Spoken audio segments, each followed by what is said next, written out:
Hello, welcome back to RetroBreak and welcome to my top 15 Wii games. I actually can't believe I haven't done this video already, especially considering the fact that my channel name used to be Nintendoi Wii. But here we are, I've got 15 amazing games to show you, and as you can probably tell from the stack of games behind me, the Wii is undoubtedly one of my favourite systems of all time. Here is my original Wii console from back in the day, from launch day.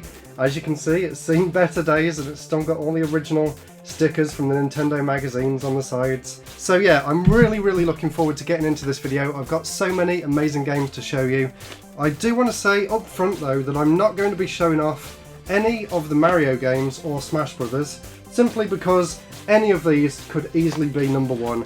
And the same with the Zelda series as well. So Twilight Princess, Skyward Sword, and the Mario games will not be making an appearance because I wanted to make this list sort of unique and to show off some lesser known games as well. Of course, this video is sponsored by the amazing Bifrost Bridge Studios. They're working on so many different projects at the minute. There's a Game Boy RPG, there's a board game and a card game, there's a graphic novel, there's fan fiction, there's so much more as well. Go and check them out over on Twitter if you want to know more about them and to keep up to date with all of their latest projects. So with that said, let's get started and let's check out my top 15 Wii games. Here we go.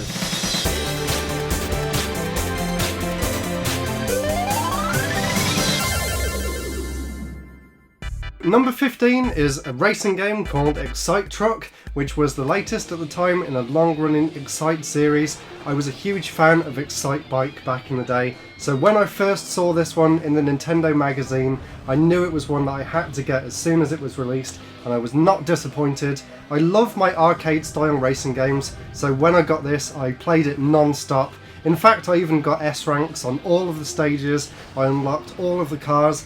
I also loved with this game as well the fact that you could put your own MP3s onto the SD card and listen to your own music while you were racing. I thought that was really cool.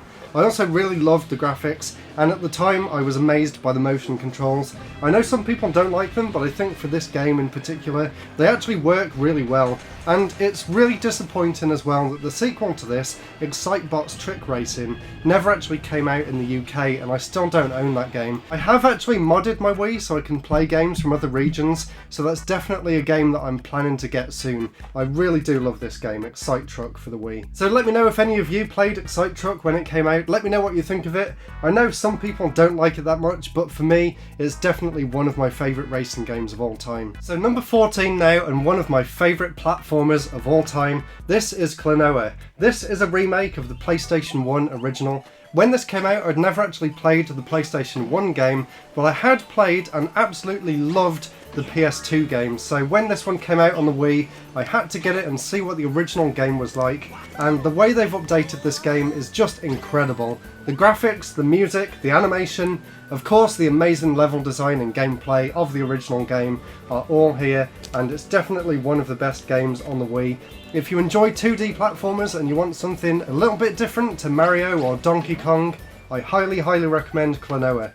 And at some point in the future as well, I would love to do a video on the entire Klonoa series, because I've only got one more game to get and then I've actually got all of the games in the Klonoa series, and it's a series that I think doesn't get enough love. So at some point in the future, subscribe and stay tuned to see that video on the Klonoa series. And until then, go and pick up a copy of Klonoa on the Wii and play this amazing game for yourselves. Now of course, if you've been watching my channel for a while, you would know that this game was in my top 15. Of course, I'm talking about Trackmania. How could I not be? Trackmania, as I'm sure you all know by now, and if you don't, definitely go and watch my Trackmania retrospective, because I still think that's one of the best videos that I've done on the channel. But anyway, Trackmania is by far one of my favourite game series of all time. I love the customization aspect. I love all of the different cars in this game. They actually all have completely different physics, which makes it really fun to play every single different type of car. It included a really nice course editor as well, so if you like arcade style racing games and if you like games where you can create your own tracks and race on them, highly recommend Trackmania. And there was another Trackmania game released around the same time for the DS as well, which I also really loved. And like I said, definitely go and check out my Trackmania video if you want to know more about this game and more about the series in general. Now, number 12, and if you've seen my DS top 15 games, you'll know that my number #1 game was a game called Another Code, Two Memories. Well, of course, the sequel for the Wii had to be in my list somewhere, so here it is. This is Another Code R, A Journey into Lost Memories, and it's definitely one of my favourite games on the system for many reasons, not only because the original game is one of my favourite games of all time, but I love the way they took this in a whole new direction. It was a really engrossing story, and I just love the whole atmosphere of it. I love the characters. I love the fact that Ashley got to find out more about her dad and all the stuff about memories and how they work and things like that. It's just a really fascinating game. I don't want to give too much away. Another thing that I really loved about this game was the puzzles,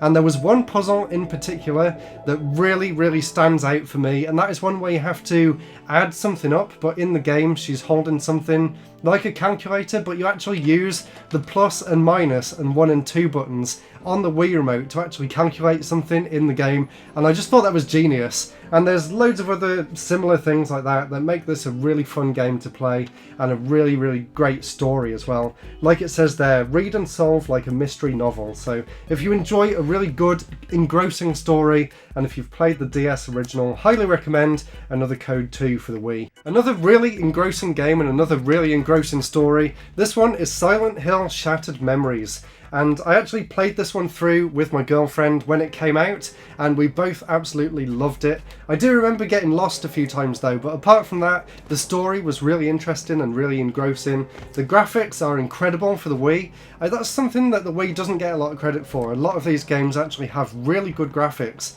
which is quite surprising considering it was kind of an underdog system at the time and it could only run in 480p, but what some developers managed to squeeze out of the system is pretty remarkable.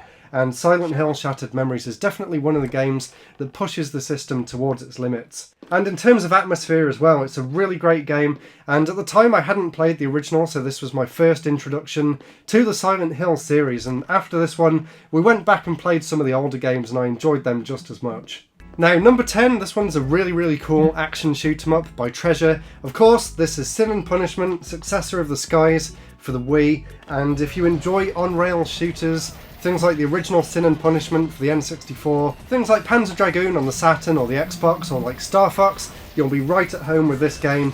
And of course, being made by Treasure, it's just all-out action all the time, and I absolutely love it. I remember some of the bosses were really difficult though, so be warned, but I did really enjoy playing through this. I actually enjoyed playing it on hard, because on normal and easy it seemed like there wasn't really that much of a challenge, but if you play the game on hard you're definitely going to have a great time. And it's a game that I don't see a lot of people talking about as well, and I really think it deserves more attention than it gets. And Treasure is such an amazing company, and it's such a shame that they're no longer around making proper games like they used to. Because this is definitely one of their best games, and it's such a shame that they don't make games like this anymore. Now, number 9, this is actually a remake of one of my favourite games on the GameCube. This is New Play Control Pikmin. And of course I do have New Play Control Pikmin 2 as well, but I just wanted to highlight the original because that is a game that I grew up with. It was one of my favourite games. Right at the end of primary school, I think it came out in the year that I was leaving, and I have really fond memories of Pikmin. And when this came out a few years later, I picked it up on day one, of course, and I loved the new controls that this game has. It really makes the game so much more fun to play. You can just point and press the button to throw the Pikmin and it will actually go to where you're pointing, and it's so much easier to organise the Pikmin, select different groups rather than using the C-stick and the analog stick. Actually pointing at the screen really made this game so much better, and it's one of the reasons why I loved Pikmin 3 on the Wii U as well, and that's because you could use the same controls as these two games for playing that third game, and that's kind of what's put me off getting Pikmin 3 for the Switch, because I'm not sure it has the same sort of motion controls. Let me know down in the comments below if it does, and maybe I'll consider getting it, because I really do love all of the Pikmin games, and I really hope that Pikmin 4 is going to come out soon as well. So highly recommend getting both of the Pikmin games on the Wii if you're into that sort of game.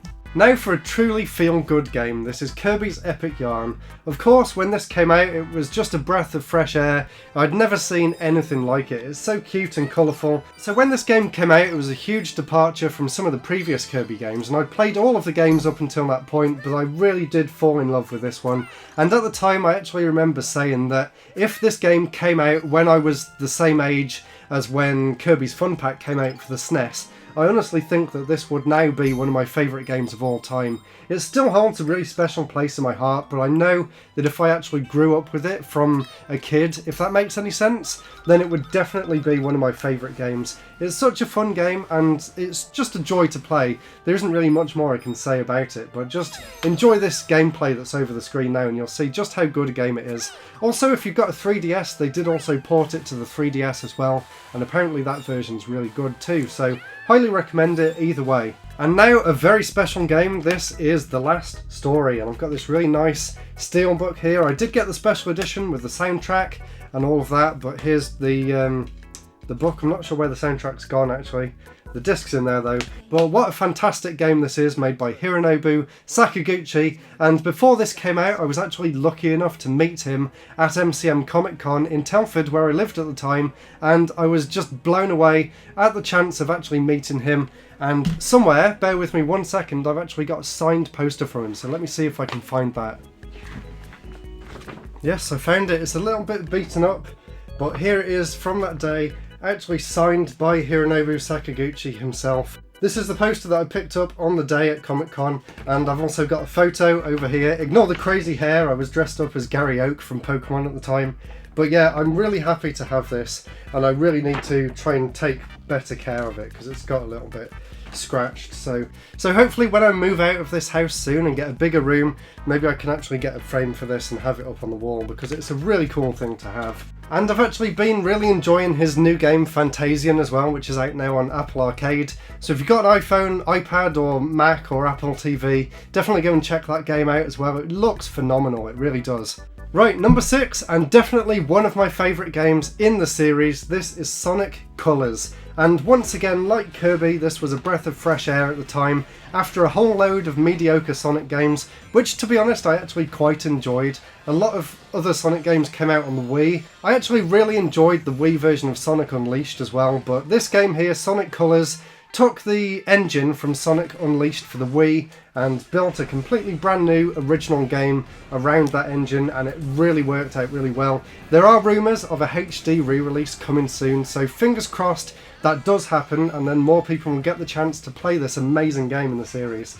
It really is one of the best. It's so fast, it's so fun. I love all of the different Wisp power-ups. Another thing that I remembered about this game when I was playing it to record footage yesterday is the amazing soundtrack. It really has one of the best soundtracks out of any game that I can think of. Such a great game, and I really do hope it gets a HD re-release.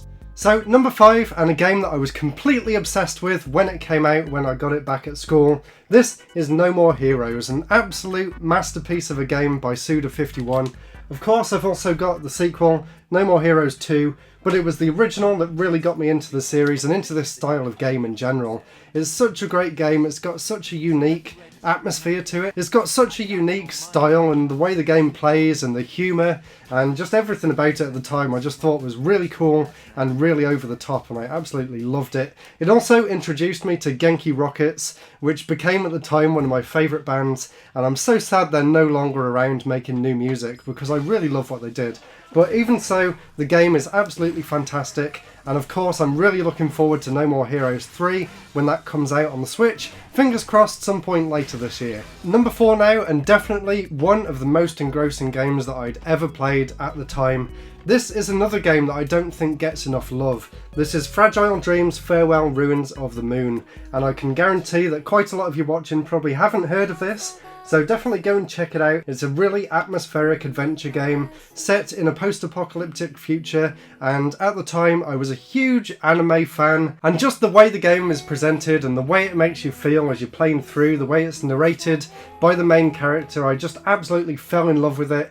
And because it was such a unique game, I think it held an even more special place in my heart. I love the fact that you can use the Wii remote as the torch in the game as well, and you're walking around all these ruins and it just looks stunning.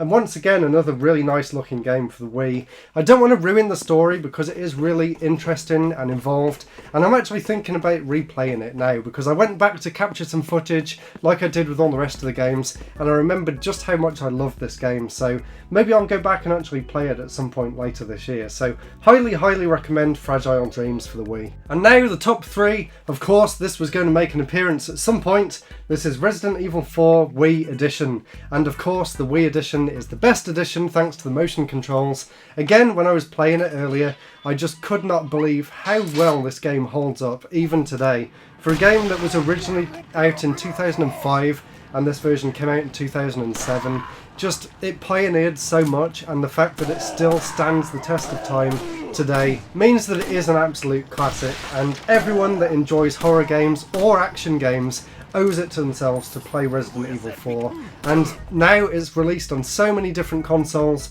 you've really got no excuse not to play it, but for me, the Wii version will always be my favourite way to play. And I'm really looking forward to Resident Evil 8 as well, so let me know down in the comments below if you've pre-ordered it, and let me know if you're as obsessed at the giant lady as everyone else on the internet seems to be. And now my top 2 games, or maybe I'm cheating because this one is technically 3 games in one. Of course, Metroid Prime Trilogy had to make an appearance on the list. So by the time this came out, I'd already played both of the games on the GameCube, and I'd already finished number 3 on the Wii as well. But going back to play the original 2 games on the Wii in widescreen and with amazing motion controls, it really does make these games play and look and feel so much better than they did on the GameCube. It's definitely the best way to play them, and they are 3 incredible games. Like Farewell Ruins of the Moon, when I played this to capture footage, it just took me back to then, and it holds up incredibly well as well. And this is another set of games that I would love to replay at some point. I just need more time. I would love to replay so many games, but honestly, the Metroid Prime Trilogy is one of my favourite game series of all time, and they still stand up really well today. So if you've not played them before, I definitely recommend tracking down the Metroid Prime Trilogy on the Wii and giving them a go. Maybe ready for when Metroid Prime 4 comes out on the Switch, or whatever system comes out after the Switch. That game's taking forever to come out, so fingers crossed Metroid Prime 4 is really good, but until then, go and play the originals. And last but not least, my number 1 game on the Wii, of course, it's Xenoblade Chronicles. Of course, this also got a re-release on the Switch recently, and it's just as good on there as it was back when it came out on the Wii. Absolutely mind-blowing game at the time. I'd never played anything like it in terms of scope, in terms of the way it told the story, in terms of the music, the atmosphere, the characters, the battle system even. Just absolutely everything about this game I absolutely loved, and I put in well over 100 hours. I was at uni at the time, so I had a lot of free time, and just literally every single day after uni when I'd come back from lectures, I would come home and just sit and play this game all day and all night non-stop. Such a fantastic game, and so many great memories for me as well. And I'm really looking forward to seeing whatever Monolith comes up with for the next Xenoblade game, because at the moment all 3 of the Xenoblade games, and of course Torna, the spin-off from Xenoblade 2, have been incredible. And I really hope they re-release X on the Switch as well. I've got so many hopes and wishes in this video, and it's going to be really dated in a few years' time when, fingers crossed, all of this has come true. So there we go, that was 15 of my favourite Wii games. Let me know down in the comments below what you thought of my picks. Let me know as well down in the comments what your favourite games are for the system, and definitely subscribe because I am not done with the Wii. As you can see, there's so many more games back here, and there's so many games that I want to talk about, so next week I'm going to be doing 15 hidden gems for the system. Please check out Patreon if you want to see some behind the scenes looks and get videos early. That's it for now though, so thank you all so much for watching, and I'll see you all next week for the next episode. Goodbye!